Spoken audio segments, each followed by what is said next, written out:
Chiefs played a 0-0 draw with Royal AM on Saturday. But how was the game itself? Well, let's dive into it.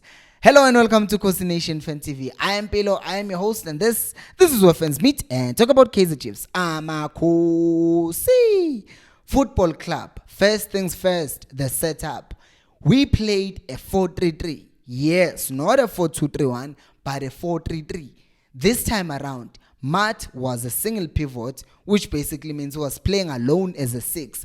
We have been asking for that for a very long time. I don't know whether that's because they're already preparing for Sibongiseni Mthethwa because he's going to come and take that number 6 position. In any case, Matt played very well in that position, and also that made Castillo be available further up the field and make more difference up the field, overloading, making crosses, creating dangerous chances up the field. And that's what we've been asking for. So thank you, Ntseki, for making that tactical adjustment because it helped the team play much better.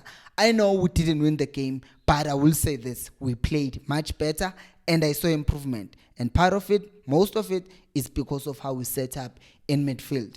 Another thing is that our fullbacks were inverting and overlapping from time to time. So they were doing both because at times you see Hlanti, he gets in, he inverts to overload in midfield, but then at times he just gets out, then he overlaps. If Modi had the ball, then Hlanti would run outside of him, overlap, and then play the crosses into the box, and that was good. But sometimes if maybe the ball was with Matlo and Matlo plays the ball wide to Modi, then Hlanti inverts in, and then he can provide more numbers in midfield. So it was just nice to see that these movements, they know where to move and when to move.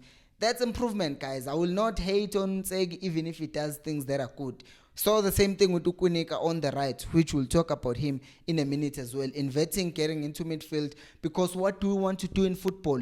We want to control space. We want to make sure that in midfield they don't just play the ball through our midfield. Why? Because that's where they can create more dangerous opportunities. So we're able to control our midfield, win the ball quick enough.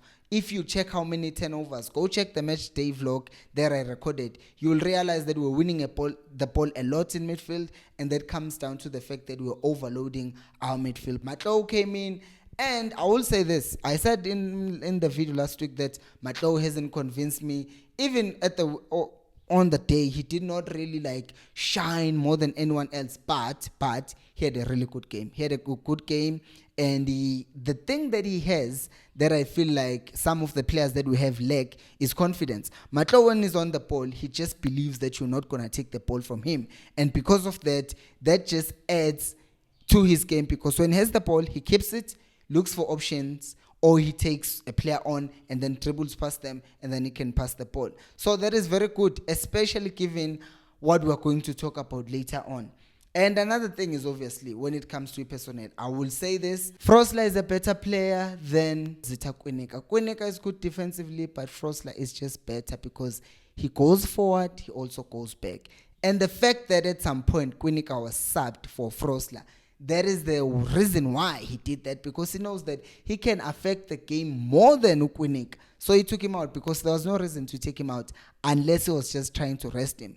To which I'll then say, but it didn't rest Dupree, who's arguably our best player, and we're going to need him more for Sundowns. So it's clear that he wasn't resting him, but it was just taking him out for tactical reasons to bring on Frosler. But we're going to talk about the subs in a moment.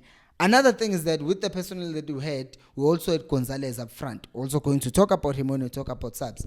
And he provided us with hold-up play. What I will say about Gonzalez is the fact that when you are asking your striker to drop to midfield too much, then what happens is that when he's chasing the ball, then he looks slow, because when we are passing the ball to our other quick wingers like Dupree, like Modi, they are very quick to catch up with the ball. But if you ask that of Gonzalez, he's not as quick as them. And then the player ends up looking slow and sluggish. But it's actually not. It's just that the pace and how we're playing, it's too fast for him, and that might be problematic for teams that play on the break because the strikers end up getting injuries. Case in point, Caleb. Case in point, Nukovic. Case in point, Castro. Case in point, Ranga. He just arrived. It's clear to me that this thing of transitional football sometimes has detrimental effects on players. Oh, I said that word. Anyways, the point is, Gonzalez, to me, I'm impressed. I think he can give us a lot because he's mobile and he can play the ball and he can take people on as well. So I also saw him trying to take some people on. That's just good. It's good to know that our striker can do that. Anyways, let's move on to how the coach then managed the game. Because around the 60th minute, he then makes his substitutes and he brings on Riff Frosla for Ukweneka, he brings on Usaile for Modi, and then he brings on Umdu for Ugonzales.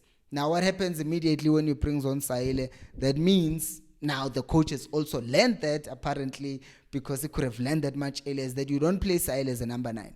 And it didn't. So that's good. That's a positive. And then he plays with Dupree as a 9, which is kind of problematic. To me, for a player like Gonzalez, who's still getting used to the system, I don't think he should have been taken off because no one can play that role. If you take him out, bring Ranga, because Ranga is going to do the same thing that Gonzalez was doing. He's going to bring that physicality. And also, we're getting a lot more crosses into the box. So, bring on Ranga because Ranga was there. He can go into the box, head the balls in. If you're taking out Gonzalez, then you are removing the target man. Then now you're asking Dupree to play that role of being a target man. And that works if we're playing against teams that are playing a high line like Sundowns. But against teams that are sitting deep, it doesn't work. Another reason why I think Dupree should have been taken off, not because he was bad, well, he didn't play well, rest him for Sundowns, rest him for Polokwane, but also what you are doing, you're not just resting him, you didn't need him at that time. We didn't need him because now you have Saile with his pace, now you have Modi with his pace. This is assuming that you keep Modi. Modi was having a better game. Modi and Hlanti were communicating really well on that left side. So keep them. Play Saile on the right. Bring on someone else in the middle if you are taking out Gonzalez. Because Dupree at that time, he was not in the game. And also, his function now was to play hold-up play, which is being a target man and playing the ball for the people who are coming behind him. And that's not his game. So, once again, I think the coach that was a bit problematic. And because of that, all our subs did not have much impact in the game. And you saw a lot of fans were reacting to that fact that our subs did not have any impact in the game whatsoever. What I will say this is overall the team really performed well, and I was impressed by the tactical adjustments that Ntseki has made to the team. Now let's go to the player ratings. The first one being Brendan Peterson, who was just chilling there doing nothing. He did have, I think, 2 or 3 saves. So once again, I'm giving him a 7. Frosla going forward and adapting and defending, I'll also give him a 7-ish. Hlanti, I was also impressed, another 7. Our centre-back pairing, they're always solid, but they didn't have much to do, but I will give them a 7 still. Go to Matt really played well, gets a 7.5. Castillo was quiet, but he did try from time to time to go forward. He gets a 7. Matlow, good game, another 7. We go to our wingers. Modi was there, 7. Dupree, shame. He missed. He didn't have a good game, shame. He will get a 6 for this one. And then Gonzalez, I was also impressed. I'm giving him a 7.